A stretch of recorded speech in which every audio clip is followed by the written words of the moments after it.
21 જુલાઈએ વિધાનસભાના વિપક્ષના નેતા શંકરસિંહ વાઘેલાનો જન્મદિવસ ઉજવી ચર્ચાનું કેન્દ્ર બન્યું છે। તેઓ પોતાના જન્મદિવસ પર મોટી જાહેરાત કરે તેવી સંભાવના છે। જો કે તેઓ સ્પષ્ટ કર્યું છે કે તે દિવસે કોઈ શક્તિ પ્રદર્શન નથી। આમ તો સામાન્ય રીતે શંકરસિંહ વાઘેલા જન્મદિવસની ઉજવણી કરતા નથી। જો કે છેલ્લા કેટલાય દિવસથી પક્ષથી નેતૃત્વથી નારાજ છે અને તેવામાં જન્મદિવસની ઉજવણી કરનાર છે। જો કે તેઓએ સંવેદના सम्मेलन शक्ति प्रदर्शन माटे नथी तेम कह્યું હતું। કહેવાતો બર્થડે 77 ની એન્ટ્રી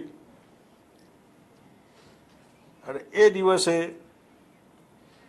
બધા મિત્રોના આગ્રહ અને લાગણીને વશ થઈને સંવેદના સમારંભમાં હું સંદેશો ગુજરાતની સાહસિક જનતાને પાઠવીશ।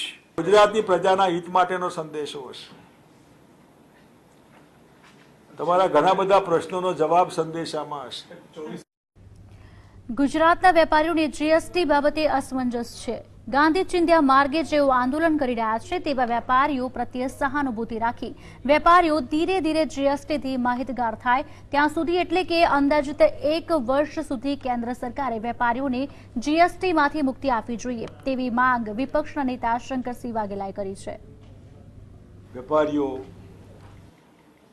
मध्यम वर्ग नाना कारीगरो छूटक बधा व्यापार करता मित्रों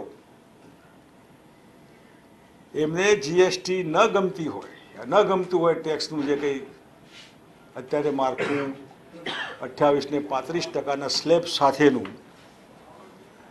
एमां 1 वर्ष माटे एमने वचमा राहत आपे अमलीकरण माटे 1 वर्ष मोडू करे कई ज खाटू मोरू थवानुं